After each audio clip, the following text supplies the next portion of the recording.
Bonjour à toutes et à tous, bienvenue dans le débrief. Le point de passage reliant la Cisjordanie à la Jordanie sera bientôt ouvert en permanence suite à la médiation du Maroc et des États-Unis. Ce point, connu sous le nom de pont Allenby, était fermé depuis 2020 en raison de la pandémie de Covid-19, mais avant, il était ouvert, fermé ou entravé en fonction de la situation politique du moment. Quand les tensions s'exacerbent entre Palestiniens et Israéliens, ces derniers mettent en effet tellement d'obstacles et de barrages qu'il faut des heures pour emprunter le pont et se retrouver en Jordanie, à une cinquantaine de kilomètres de la capitale Amman. L'ouverture de ce pont essentiel pour l'économie palestinienne s'est faite suite à la double médiation des États-Unis et du Maroc, ainsi que cela a été révélé par les agences médias et les politiques, les hommes et femmes politiques, surtout le pourtour méditerranéen. Nous en parlerons avec nos invités. En seconde partie, nous resterons dans la région pour commenter le déplacement du président Joe Biden au Moyen-Orient et sa visite en Israël, dans les territoires occupés et en Arabie Saoudite. Il semblerait que les résultats de ce déplacement n'aient pas été au niveau espéré. Le processus de paix n'avance pas comme souhaité et le chef de l'État américain n'a pas réglé les questions énergétiques. Nous débattrons de ces deux thèmes avec nos invités. Délice Issaoui, bonjour. Bonjour. Merci, vous êtes analyste politique et merci d'avoir répondu à notre invitation. Comme d'habitude, j'allais dire. Merci encore. Nabil Adel, bonjour. Bonjour. Vous êtes directeur du groupe de recherche en géopolitique et en géoéconomie de l'ESCA. Merci à vous deux d'avoir accepté notre invitation. Alors, on va commencer par l'axe 1, le pont Allenby. Citation donc de la ministre israélienne des Transports, Merav Mikaeli. Je remercie le président américain Joe Biden, le roi Mohammed VI et le Royaume du Maroc pour leur engagement et leurs efforts continus en faveur de la paix et de la prospérité au Moyen-Orient. Voilà, c'était ce que disait Mme Mikaeli suite à la réouverture, ou à l'annonce de la réouverture du pont Allenby. Alors, question groupée pour vous deux. Je commence par vous, Nabil Adel. C'est quoi le pont Allenby, rebaptisé pont Roi Hussein? L'importance stratégique, économique de ce pont. Écoutez, on voit sur les images. Comme vous le savez, aujourd'hui, nous sommes dans cette région. Il y a beaucoup de blocages à la libre circulation des marchandises, des hommes et des biens et services. Donc, c'est un pont qui relie les territoires occupés à la Jordanie et c'est un poumon pour la circulation des biens et services au niveau des territoires occupés et qui permettait, comme vous l'avez rappelé, à Israël de l'utiliser comme moyen de pression quand les choses se tendaient avec l'autorité palestinienne ou quand il y a des blocages au niveau des relations. Donc aujourd'hui, c'est une ouverture qui ne peut être que saluer parce que c'est une bouffée d'oxygène pour les habitants de la région. Voilà, ce sont des actes concrets, c'est une politique qui est concrète, loin de la surenchère médiatique et qui n'apporte rien. Là, vous avez une bouffée d'oxygène qui arrive, qui ne peut qu'être saluée par les Palestiniens. Aujourd'hui, c'est une preuve que si on veut faire la paix, il faut être capable de parler à tout le monde. Et donc ça, on a vu que sur ce point, le Maroc pouvait faire souffler le chaud et le froid. Quand Israël s'est écarté de la conduite respectable il y a quelques mois, le Maroc n'a pas hésité à rassembler autour de lui le groupe arabe au niveau des Nations Unies pour condamner cette attitude. Et maintenant, quand il s'agit de faire la paix et la médiation, donc il y a cette combinaison entre fermeté et main tendue. J'espère que les Israéliens se montreront à la hauteur de ce geste. Oui. C'est un pont extrêmement important, comme vous venez de le signaler. C'est un espace d'ouverture de toute la partie palestinienne sur le reste, sur la Jordanie et sur le reste du monde. Parce qu'en fait, des Palestiniens, quand ils veulent prendre l'avion, ils vont à travers ce pont aller à la capitale jordanienne, prendre un avion, etc. Il faut bien entendu, c'est un passage qui est très, très, très sérieusement surveillé par Israël. Ce n'est pas un point de passage où l'on peut aller quand on veut. Donc, je pense que ce pont est toujours un enjeu pour toutes les parties prenantes. Ne l'oublions pas. Les pays qui sont dans le voisinage, je parle ici du Liban, de la Jordanie, de l'Égypte aussi, de la Palestine, etc. Ce sont tous des pays qui connaissent ce passage, qui savent sa valeur, et à chaque fois qu'il y a un blocage, ils montent au créneau. Alors maintenant, on a des accords d'Abraham qui permettent aux Marocains, parce que les Marocains ont toujours eu cette situation privilégie de pouvoir discuter avec tout le monde. Et de toutes les manières, ça ils l'ont fait. Et le fait de parler avec tout le monde, ça permet de faciliter les choses. C'est ce qui a été fait. Et je pense qu'ils avaient besoin d'une tierce personne, d'une tierce partie qui pouvait interpeller, qui pouvait les interpeller, et leur dire attention, faites du calme, faites la paix, etc. Et ça a été fait. Moi, je pense que c'est une situation qui ne pouvait pas durer. Et en fin de compte, ils sont aujourd'hui dans une situation d'ouverture, ce qui est excellent pour toutes les parties prenantes dans cette région. Et d'ailleurs, c'est pour cela que la ministre palestinienne a remercié le roi Mohammed VI, elle a remercié israélienne, elle a remercié toutes les parties qui sont intervenues, parce qu'ils en avaient besoin eux-mêmes. Ils avaient besoin de cette accalmie pour pouvoir travailler, pour pouvoir surveiller et aller de l'avant. Alors le gouvernement israélien, que ce soit celui de Naftali Bennett ou de Yair Lapid, a accepté la médiation et aussi l'ouverture du pont à l'ennemi. Est-ce qu'on peut considérer, comme le dit Driss Issaoui, Nabil Adel, est-ce qu'on peut espérer un prélude de négociations plus larges? Écoutez, la question qu'on est légitimement en droit de se poser, c'est que veut Israël? Si le pays veut vivre en paix avec ses voisins, le moment historique est on ne peut plus propice. Aujourd'hui, il y a un vent favorable à Israël dans le monde arabe, même s'il reste quelques foyers de résistance, mais qui vont finir par s'estomper avec le temps. Maintenant, il faut que Israël sache qu'il ne peut pas vivre en paix tant que les Palestiniens n'auront pas eu leurs droits. Et leurs droits sans négociation et puis surtout sans tergiversation. Or, aujourd'hui, nous avons eu droit, depuis un certain nombre d'années, à une politique de stop and go. Vous avez un gouvernement qui fait 2 pas en avant pour qu'un gouvernement suivant fasse un pas en arrière. Et donc, on n'arrive pas à faire avancer le processus. Aujourd'hui, la situation est claire. Nous avons un accord, nous avons une proposition arabe de normaliser avec Israël, que tous les pays arabes normalisent avec Israël, à condition de reconnaître la Palestine dans ses frontières de 1967. Il y a le droit de retour, il y a le statut de la ville de Jérusalem. Et puis surtout, faire en sorte que ce soit un État viable. Or, quand vous négociez en continuant la politique d'implantation de colonies sauvages, vous rendez le futur État palestinien non viable, parce qu'il n'a pas une continuité géographique. On va parler de la viabilité de l'État. Voilà. Et donc aujourd'hui, si Israël veut la paix, nous avons dépassé les 30 ans de négociations depuis les accords d'Oslo de 1991, est-ce que Israël a grignoté du territoire palestinien pendant la paix et c'est pas ce qu'elle a pu obtenir pendant la guerre? Donc ça remet en cause le sérieux de l'État hébreu dans ces processus de paix. Maintenant, s'il veut avoir une paix durable, une paix globale, et puis surtout en garantissant sa sécurité, il faut que les Palestiniens ne se sentent pas lésés. Tant qu'il y aura ce sentiment d'injustice au sein de la population palestinienne, Israël ne connaîtra jamais la sécurité. Alors, Driss Issaoui, le pont LNB a été ouvert grâce à la médiation américaine et marocaine. On avait le remerciement adressé au roi Mohammed VI, alors que la visite du chef d'état-major de l'armée israélienne était annoncée au Maroc. Oui. L'année dernière, donc l'été 2021, vous vous en souvenez, il y avait donc Ismaël Haniyeh qui était là, 15 jours avant Yair Lapid.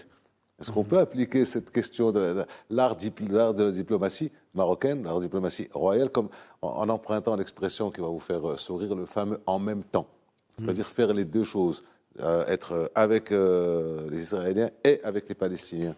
La question palestinienne est tellement complexe qu'il serait hasardeux de vouloir lui appliquer une quelconque formule. Nous savons très bien que cette question... Il y a des données tribales, il y a des données, on va dire, pratiquement corporatistes qui sont derrière, et que les débats ne sont jamais des débats clairs. Vous ne savez jamais si celui qui est en face de vous va vous dire la vérité, ou il ne va pas vous faire la guerre, ou il ne va pas appliquer une politique de représailles sur vous. Alors, du coup, le Maroc est obligé de discuter le même langage avec toutes les parties prenantes, en leur disant, attention, nous avons fait un effort extraordinaire. Parce qu'on oublie souvent qu'au Maroc, il y a eu un roi qui s'appelle Hassan II et qui leur a dit attendez, pourquoi vous voulez traiter l'Israël comme un ennemi? Pourquoi ne pas la considérer comme un ami, la faire intégrer au sein de la famille arabe, la faire évoluer comme cela, et qu'à un moment donné, ils seront obligés de nous donner d'ailleurs un certain nombre de ficelles, de rentrer dans le jeu et d'être véritablement des acteurs dans la construction de l'unité arabe. Personne ne l'a entendu. Exactement la situation qui a été vécue pour beaucoup de sujets. Aujourd'hui, la situation est là. Et on est obligé d'écouter ceux qui sont capables de dire des choses. Et quand Ismaël Haniyeh est là, les Marocains l'écoutent, l'entendent, parce qu'au sein du Maroc, il y a des groupements qui sont avec le peuple palestinien. Parce que les Palestiniens vous disent, nous, on est dans notre pays, on a été agressés, on nous a enlevé la terre, etc.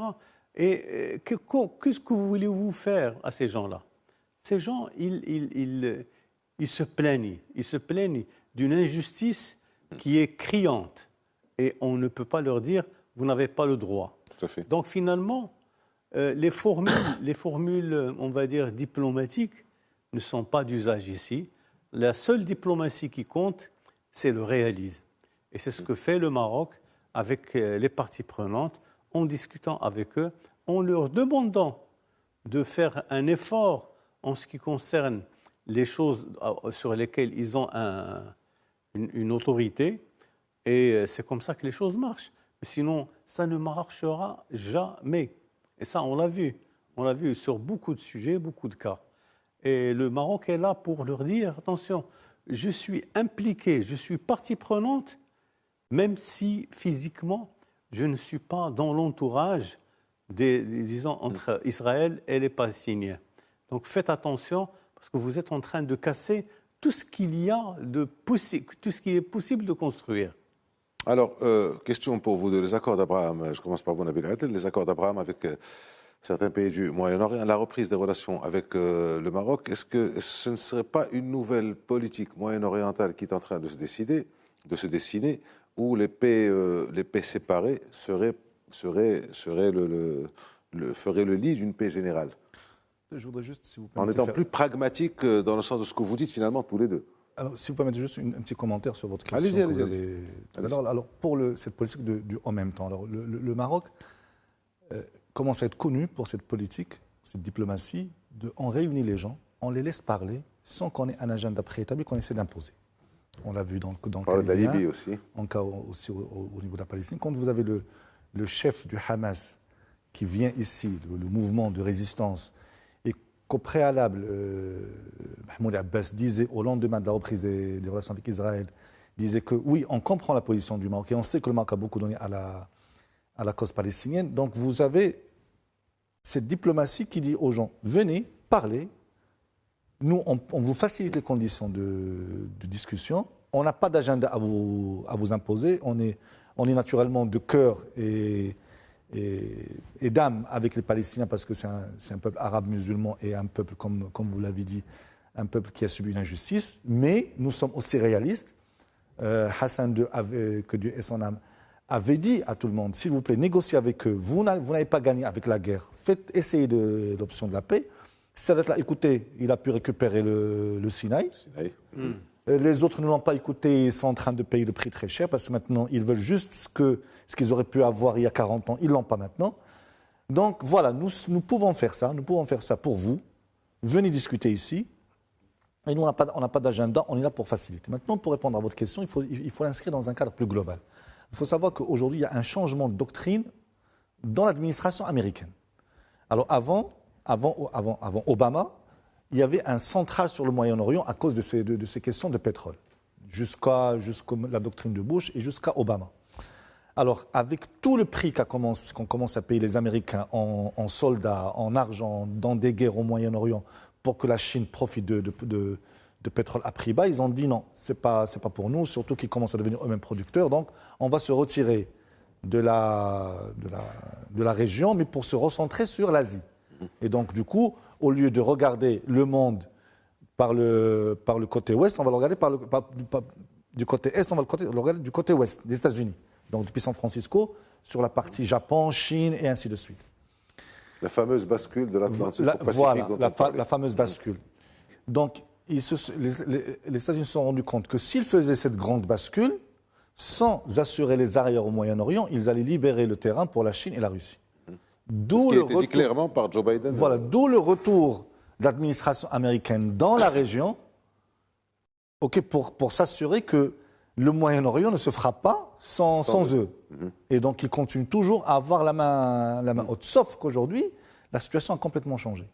Les Américains ont perdu beaucoup de crédit auprès de régimes arabes. Et je donne ici juste un exemple. Les pays arabes, notamment ceux du Golfe, reprochent aux États-Unis le fait que, quand les États-Unis avaient besoin d'eux, ils ont joué la carte américaine, de 1973, en passant par la guerre d'Afghanistan, la deuxième guerre du Golfe, la troisième guerre du Golfe.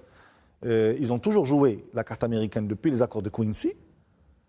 Mais quand les Américains ont commencé à négocier dans leur dos avec l'Iran, ils se sont sentis trahis. Et aujourd'hui, c'est devenu du donnant-donnant. On ne va pas vous signer un chèque à blanc, comme ce fut le cas il y a quelques années.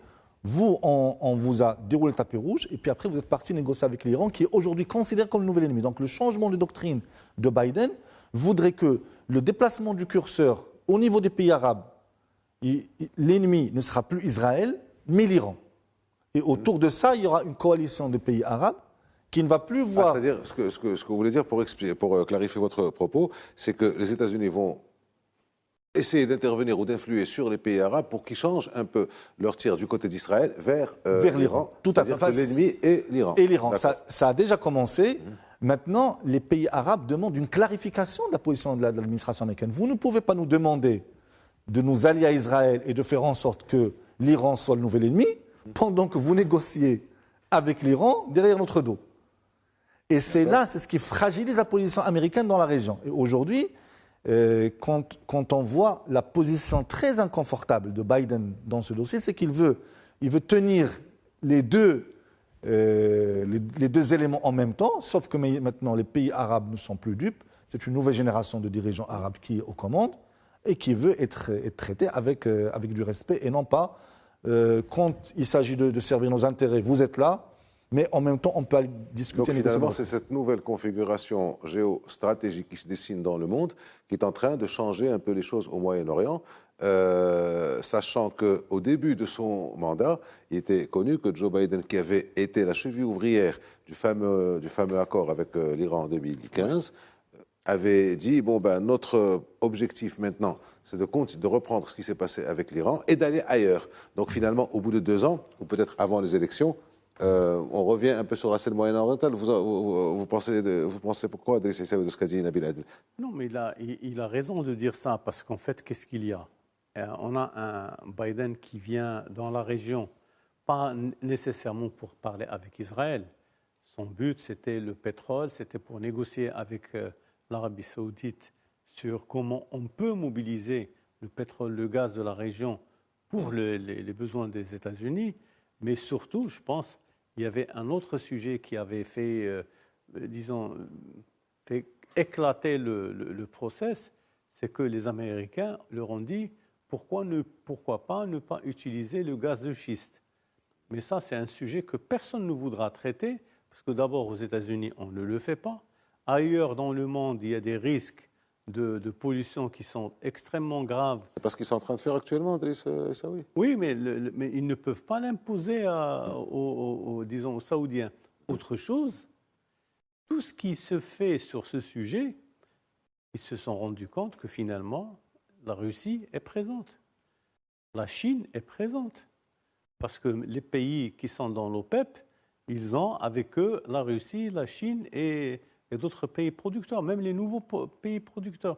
Donc, il est extrêmement difficile de vouloir mobiliser ces gens dans une stratégie proprement américaine pour pouvoir redorer le blason des États-Unis là-bas. Alors, finalement, le fait d'aller vers les Israéliens, je pense que c'est parce que Biden le sait, il ne peut pas faire la paix au niveau du mondial en oubliant, disons, cette partie du monde. Parce qu'il le sait. parce qu'il a travaillé sur le dossier. Et quand il est allé les voir, eux-mêmes, ils ont leurs propres problèmes. Ils se sont posé le problème des négociations avec les Palestiniens, le fait qu'eux, ils ferment un certain nombre de points parce qu'ils veulent contrôler, et s'il est extrêmement difficile de dire, disons, aux Juifs, enfin, disons, on va dire aux Israéliens, ne faites pas ceci, ne faites pas cela.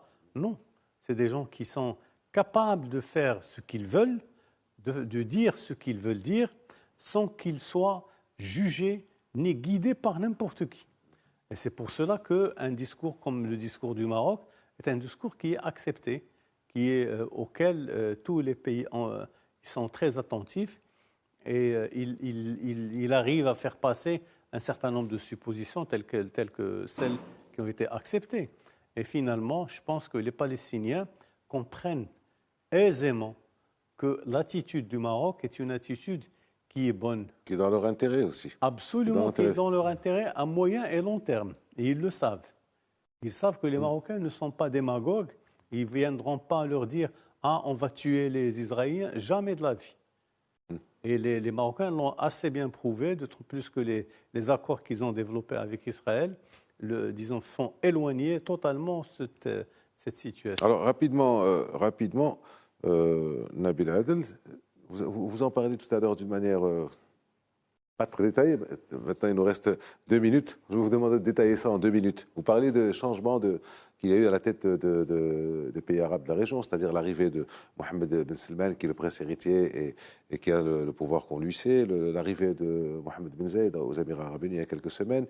Un peu plus haut, mais dans la décennie 2010, c'est Tamim au Qatar. Et puis aussi en Israël, une nouvelle classe politique qui arrive depuis 1 an, depuis que Netanyahu est parti. Est-ce que vous ne pensez pas que c'est un ensemble de choses qui font qu'au Moyen-Orient, on voit les choses différemment? C'est clair, vous avez raison. Mais aujourd'hui, cette nouvelle génération de dirigeants arabes savent qu'avec la guerre, ils ne vont rien obtenir. Parce que, comme l'avait dit Sadat à l'époque, moi je ne fais pas la guerre à Israël, je fais la guerre aux États-Unis. Et donc il y a un ordre mondial, y compris Chine et Russie, qui veulent qu'il y ait Israël dans la région. Maintenant ça a été compris par les dirigeants, les jeunes dirigeants arabes, et ils sont prêts à aller loin dans les discussions. Maintenant, du côté israélien, il faut qu'Israël comprenne qu'il ne peut pas y avoir de sécurité tant que les Palestiniens n'auraient pas eu leur État, et tant que les Palestiniens resteraient dans cette situation de ce sentiment d'injustice. Il y aura toujours des gens qui vont surfer sur ce sentiment d'injustice pour déstabiliser Israël. Et Israël ne peut pas compter sur le soutien américain ad vitam aeternam. Viendra un jour où les rapports de force vont changer, et s'ils ne sont pas au milieu d'une région arabe qui ne leur est pas hostile, ils ne pourront pas survivre longtemps. Donc aujourd'hui, de part et d'autre, d'un côté nous avons des dirigeants arabes qui ont compris qu'avec la guerre, ils ne pourront rien obtenir, parce qu'il y a un ordre mondial qui veut qu'Israël soit là-bas. Et de l'autre côté, Israël doit comprendre que sans État palestinien crédible dans ses frontières historiques, avec un statut où ils ne se sentiront pas victimes d'injustice, ils ne pourraient pas avoir de paix durable. Donc, si les deux parties comprennent ce nouvel équilibre, je pense qu'on peut parler dans ce cas de paix. Alors, c'est ça, oui, rapidement, je veux juste remettre un peu les choses au niveau du Maroc. Lors du dernier conseil de ministres, le roi Mohammed VI a donné ses instructions pour l'organisation de la communauté israélite juive marocaine, que ce soit au Maroc ou à l'extérieur du Maroc, ce qui fait 1,5 million ou un peu plus de personnes. Je voudrais vous demander, mais vous allez répondre après la pause, je voudrais vous demander en quoi ça pourrait encore aller plus haut, plus vite et plus loin, comme disait l'autre, dans le règlement de la situation moyen-orientale. Vous y réfléchissez quelques secondes, le temps de la pause, on se retrouve dans quelques instants. Bonjour, on démarre la deuxième partie donc, du débrief consacré à l'ouverture du pont LNB. Avant de rester d'ailleurs au Moyen-Orient, de parler de la visite de Joe Biden. Pour celles et ceux qui nous rejoignent, nous en parlons avec Nabil Adel et avec Driss Issaou. Driss Issaou, juste avant la pause, je vous posais la question de savoir dans quelle mesure l'organisation de la communauté juive marocaine, au Maroc ou à l'extérieur, peut peut contribuer à fluidifier un peu les choses, à aller plus vite en matière de paix. Écoutez, ce qui a été décidé au niveau du Conseil des ministres, il est extrêmement important. On est en train de reprendre la main de comment travailler de manière profonde avec cette communauté israélienne qui va être représentée au sein d'un conseil, qui va avoir un instrument, on va dire, efficace de gestion de cette relation entre les Israéliens eux-mêmes. Et il y a également cette possibilité pour la communauté juive marocaine de pouvoir s'exprimer dans le cadre de ce qui a été prévu pour elle, dans le cadre de ce conseil. Donc, je pense que les Israéliens qui ont toujours des liens, même affectifs, avec leur pays d'origine, qui est le Maroc, mais je pense que ce sont des gens qui vont vouloir demain avoir une influence extrêmement importante sur ce qui va se faire au niveau international. Et c'est des gens qui sont très forts en termes de lobbying. Vous allez le retrouver au niveau des Nations Unies, au niveau des grandes institutions américaines et européennes. Et ils prendront les décisions qu'il faut, surtout en appuyant les choix qui seront faits par les Marocains et ceux qui travaillent avec les Marocains. Un commentaire, Nabil Adel, mais aussi, est-ce que vous avez une idée de l'effectif de cette communauté juive marocaine? On parle entre 1,5 million et 2. C'est-à-dire le million, un peu moins qui est en Israël, plus tous les autres qui sont au Canada, aux États-Unis, en Europe, etc.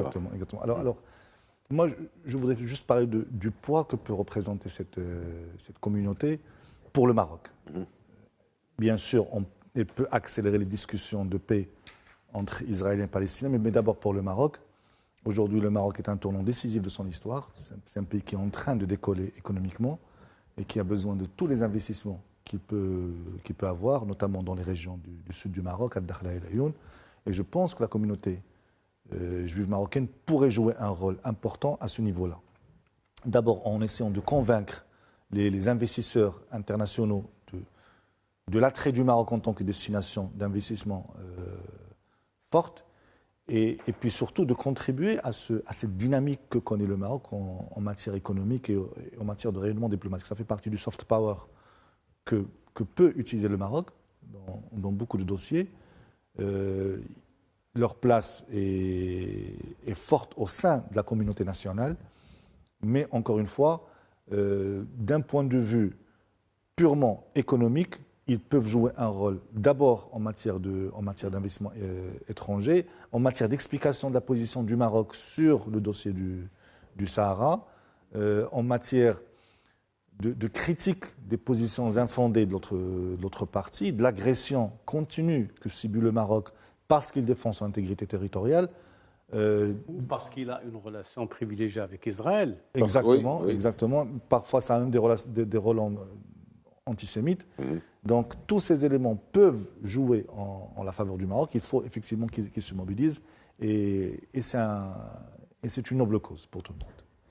Merci à vous. On passe à l'axe de la visite de Joe Biden au Moyen-Orient, une visite qui a tout l'heure d'une manœuvre politique intérieure, vu que nous sommes à quelques semaines des élections de mi-mandat, avec la pression du lobby israélien, mais aussi et surtout les enjeux géopolitiques et énergétiques.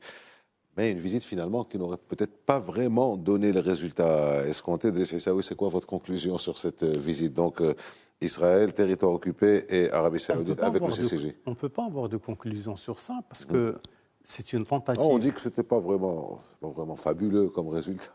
Oui, mais c'est-à-dire que Biden le savait pratiquement avant d'y aller.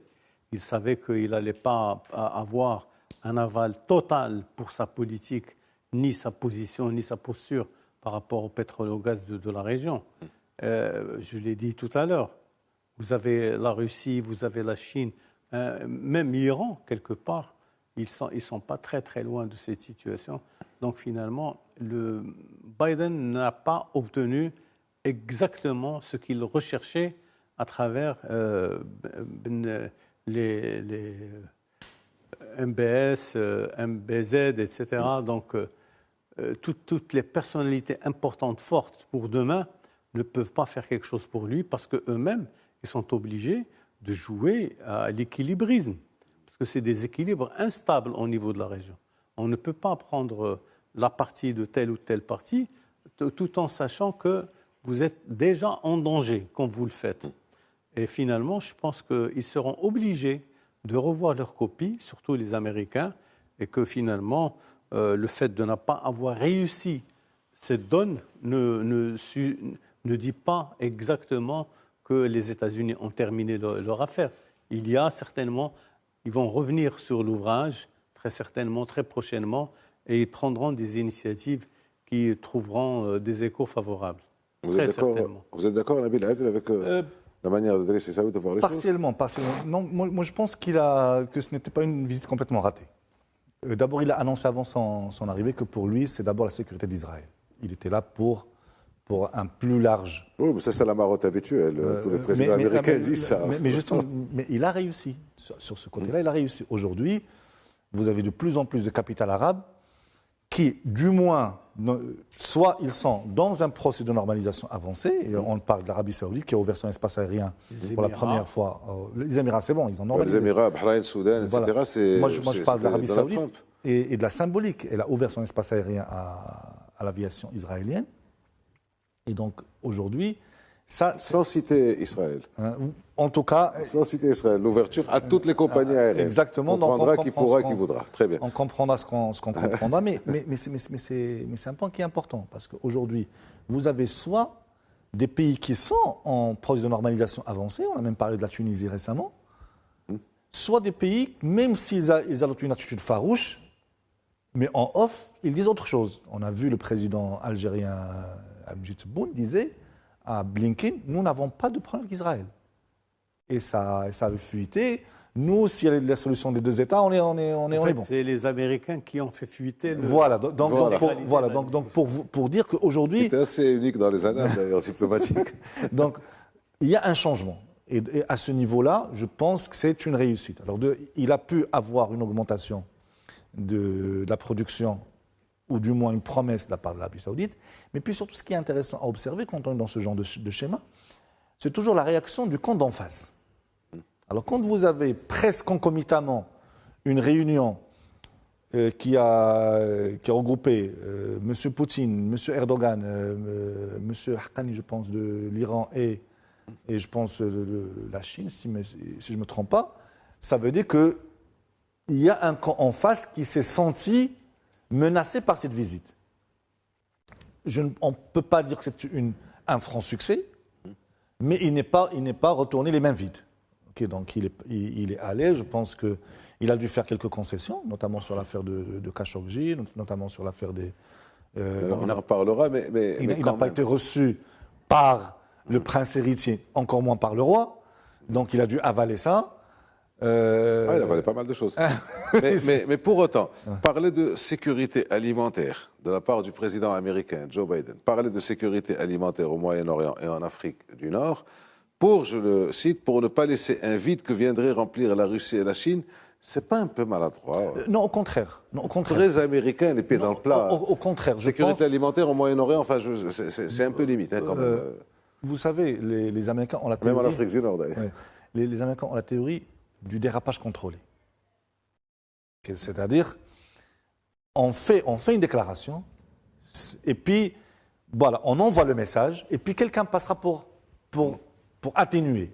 Et Biden l'a fait à plusieurs reprises. Oui, c'est vrai que Poutine est passé à Téhéran tout de suite après. Et puis, même quand il avait qualifié Poutine de criminel de guerre, on lui a posé la question à M. Biden, il a fait 3 pas, il est revenu, il a dit oui, vous m'avez posé la question. Est-ce que M. Poutine est un tueur? Voilà, oui, je je le confirme.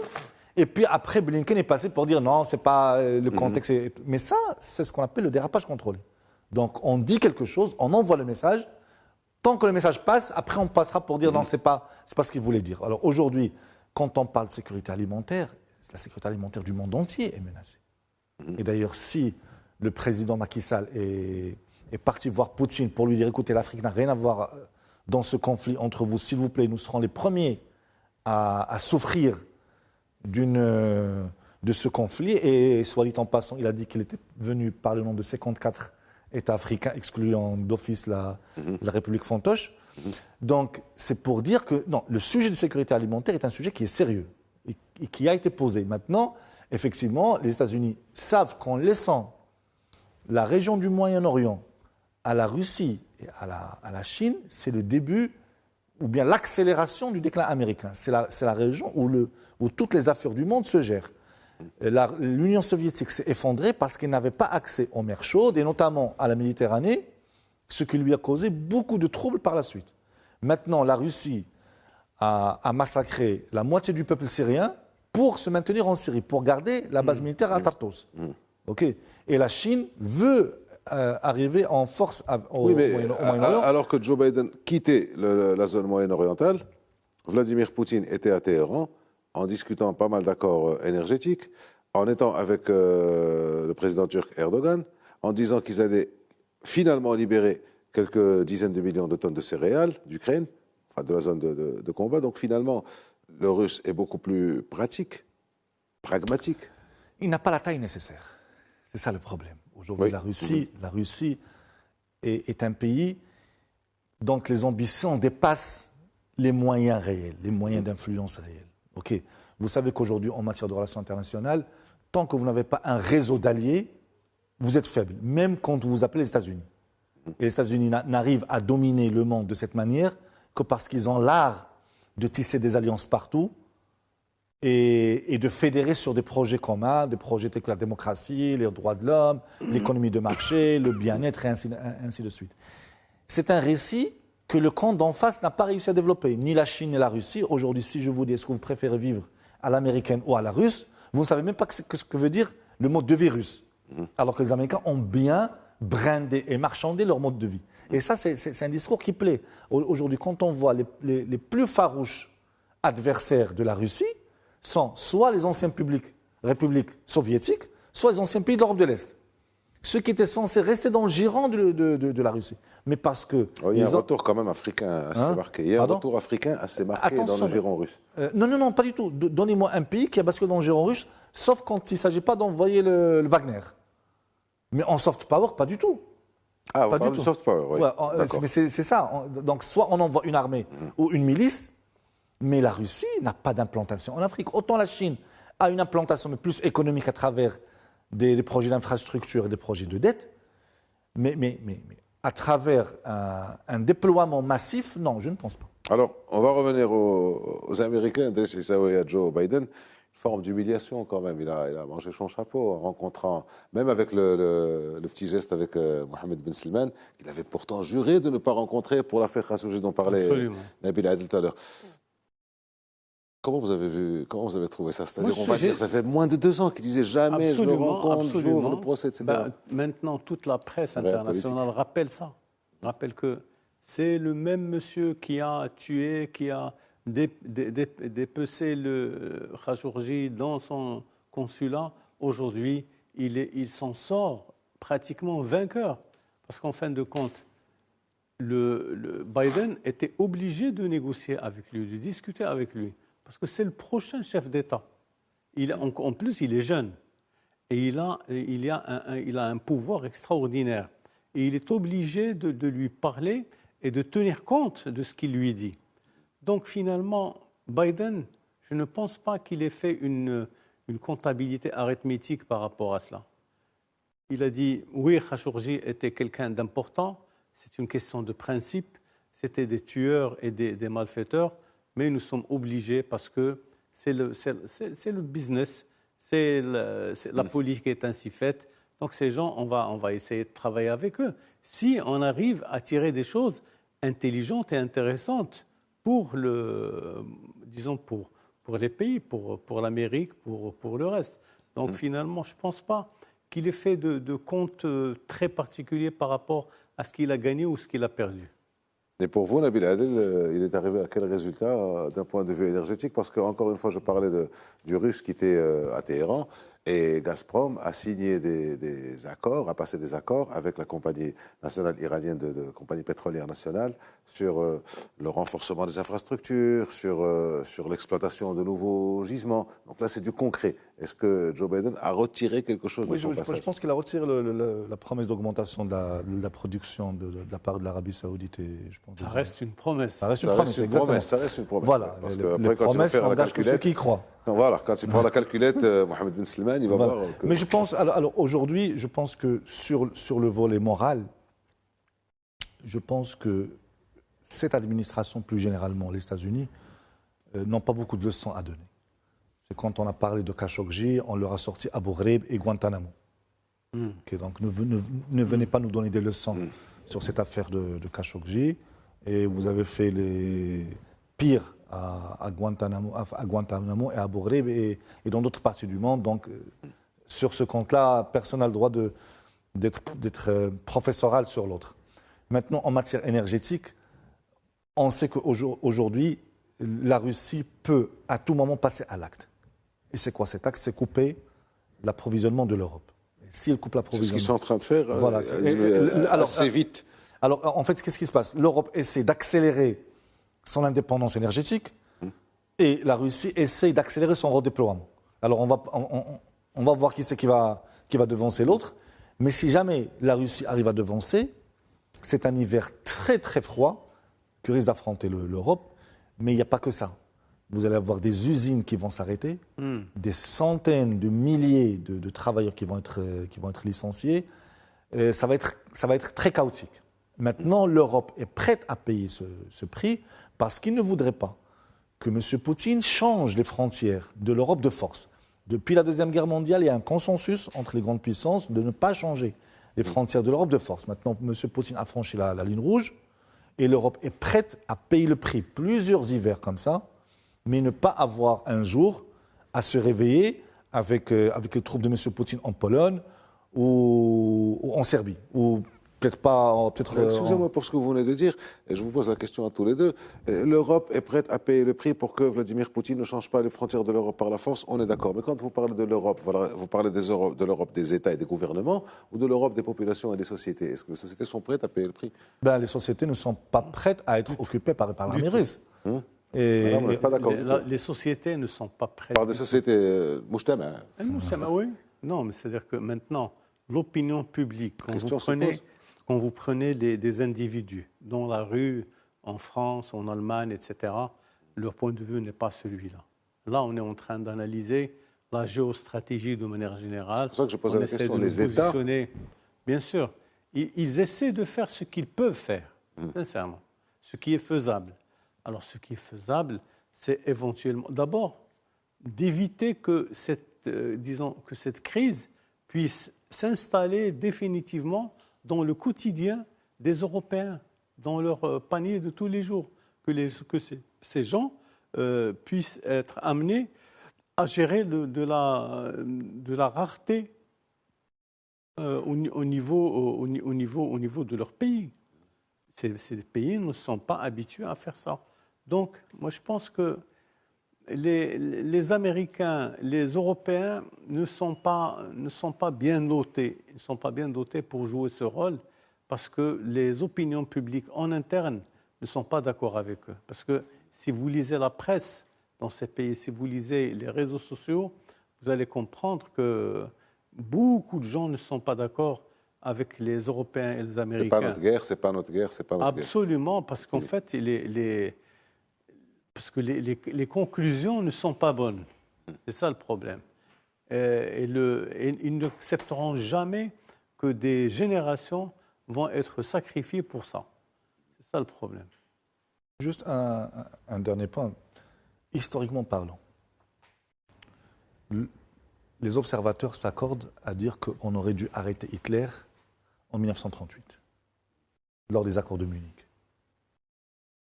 Quand on a laissé s'emparer de la Yougoslavie, c'est bon. Tchécoslovaquie, pardon. Donc on a accéléré la Deuxième Guerre mondiale, on l'a payé en plusieurs millions de morts. Maintenant, Poutine est en train de changer la carte de l'Europe de force. Et il a dit que moi, je voudrais récupérer l'ancienne sphère d'influence soviétique. Et d'ailleurs, c'est ce qui a accéléré le problème, c'est qu'il a demandé à l'OTAN de se retirer des anciennes républiques soviétiques. Donc aujourd'hui, c'est une attitude clairement belliciste. Les Européens ont le choix. Soit passer quelques hivers avec quelques degrés de moins et sur leur... De 21 à 19. Voilà, sur leur chauffage, peut-être au lieu d'avoir 5 voitures, en avoir 2. Gonfler les roues aussi. Voilà, bon, mieux gonfler les roues. Ça va pas être facile, mais arrêter un danger que, s'il n'est pas arrêté à ce stade-là, finira à leur porte. Okay, et quand je dis porte, ça va être là, typiquement, c'est le Mujtama qui va payer le prix. Okay. Aujourd'hui, on ne sait pas où s'arrêtera M. Poutine. D'ailleurs, quand la Suède, il y a quelques années, a juste exprimé son désir de rejoindre l'OTAN, ils lui ont envoyé des avions, des drones nucléaires, avec des de force de dissuasion stratégique. Voilà. Donc aujourd'hui, on ne sait pas quelles sont ses intentions. Et il vaut mieux, encore une fois, ça c'est pas ma position, ça c'est la lecture. Vaut mieux l'arrêter maintenant, plutôt que d'avoir quitte à payer un prix économique, plutôt que le laisser s'emparer de l'Ukraine, et dans ce cas, son appétit va grandir. Et si on l'a... Peut-être qu'il lorgnera sur autre chose. Pardon ? Peut-être qu'il lorgnera sur autre chose. Certainement. Très bien. Alors, il nous reste 4 minutes. On va revenir un peu dans notre zone, donc de la péninsule arabique. Est-ce que vous pensez qu'il y a une réconciliation au sein du CCG, du Conseil de coopération du Golfe, après la grande crise de 2017, qui avait été favorisée aussi par la personne de Donald Trump et l'arrivée de Mohammed Ben Salman? Est-ce que vous pensez que maintenant que les choses sont arrangées, qu'ils vont faire front commun contre les défis planétaires? Je pense que il y a plus de conditions positives pour que cette réconciliation se fasse. Mais il n'y a aucun acte, aucun geste de la part des pays du Golfe pour justement revenir à cette entité, disons, dans laquelle tous les pays du Golfe vont pouvoir se réunir. Mais je pense que très prochainement, dans quelques mois, les pays du Golfe vont pouvoir parler d'une même voix, parce qu'en fait, il y a eu beaucoup de conflits qui ont opposé un pays à un autre. On se rappelle de ce qui s'est passé entre l'Arabie Saoudite, le Qatar, etc. C'était assez brutal. C'est très brutal. Mais je pense qu'il devrait, après la Coupe du Monde, bien sûr, il devrait revenir à de meilleurs sentiments et revenir au système de coopération, de coordination qui est développé au sein du CCG, et qui donnera l'impression qu'au moins dans cette partie du monde, on a un apaisement, une paix plus ou moins durable. Un peu de vision optimiste, Nabil Adil. Alors, encore je reviens avec vous sur cette réaction sur le CCG. Alors, ça rappelle encore, pour revenir à notre diplomatie marocaine, on rappelle la position du Maroc à l'époque, qui était de parler à tout le monde et de n'exclure personne. C'est la même position qu'il a dans le conflit avec la Russie. Alors, la Libye, le Maroc est sage, sans chauvinisme excessif, mais bon. Son soft power, c'est ça. C'est que moi, je parle à tout le monde. OK. Quand vous attaquez mon intégrité territoriale, je tape sur la table, mais à l'international, je parle à tout le monde. Voilà. Et je suis ouvert à tout le monde. Si vous voulez venir discuter chez nous, venez discuter chez nous, mais moi, je ne prendrai pas une position pour l'un contre l'autre. Maintenant, ça, c'est le premier point. Le deuxième point, on ne peut qu'être admiratif face à cet espace régional intégré, le plus intégré du monde arabe. Et on aurait aimé avoir quelque chose de semblable au Maghreb. On est le moins intégré dans le monde tout court. Voilà, exactement. Peut-être même dans la galaxie. Peut-être, oui. C'est vrai qu'on a les nouvelles images de la galaxie. Oui. Alors, vous regardez, ils en sont arrivés presque à la guerre en 2017. Un embargo, une exclusion. Un projet de canal pour rendre le Qatar pour insulaire. Sortir, insulaire. Et puis après, quand les esprits se sont calmés, la raison reprend son droit. Voilà, la raison l'a emporté. Et puis 2 ou 3 ans plus tard, ils se réconcilient. Vous pensez qu'il n'y a pas de séquelles quand même, qu'il ne reste pas de séquelles? Il reste des séquelles, mais c'est ça un homme d'État. C'est bon, je gère l'intérêt de mon pays. L'intérêt de mon pays, c'est d'être dans un groupe régional. Aujourd'hui, nous sommes dans des frontières fermées depuis 27 ans. 27 ans 28 ans, bientôt 94, 28 ans. 94, 28 ans. Pour des raisons que même un enfant de 3 ans n'arriverait pas à comprendre. Vous nous avez imposé le visa, donc on ferme les frontières pendant 28 ans. C'est quand même une génération. Il faut le faire. Il faut le faire. Alors que vous avez, et du coup, le Maghreb, la voix du Maghreb ne compte pratiquement pas au sein de la Ligue arabe, encore moins dans d'autres instances internationales. Et du coup, c'est un espace régional qui est paralysé. Absolument. Pour des raisons presque puériles. Et voilà, on ne peut être qu'admiratif face à Prenons donc exemple sur le CCG, on a fini. Les pays européens sont restés toujours ébahis devant cette incapacité des pays du Maghreb de se réunir et de travailler ensemble. Parce qu'eux ne voient dans cette région qu'un groupement, ethnique, religieux, etc., avec lequel on pourrait travailler. Une histoire chahutée. Prenons exemple sur le Conseil de coopération du Golfe. Driss Aissaoui, merci d'avoir été avec nous. Nabil Adel, merci d'avoir accepté notre invitation, d'avoir apporté vos éclairages. Merci d'avoir été avec nous. À la semaine prochaine.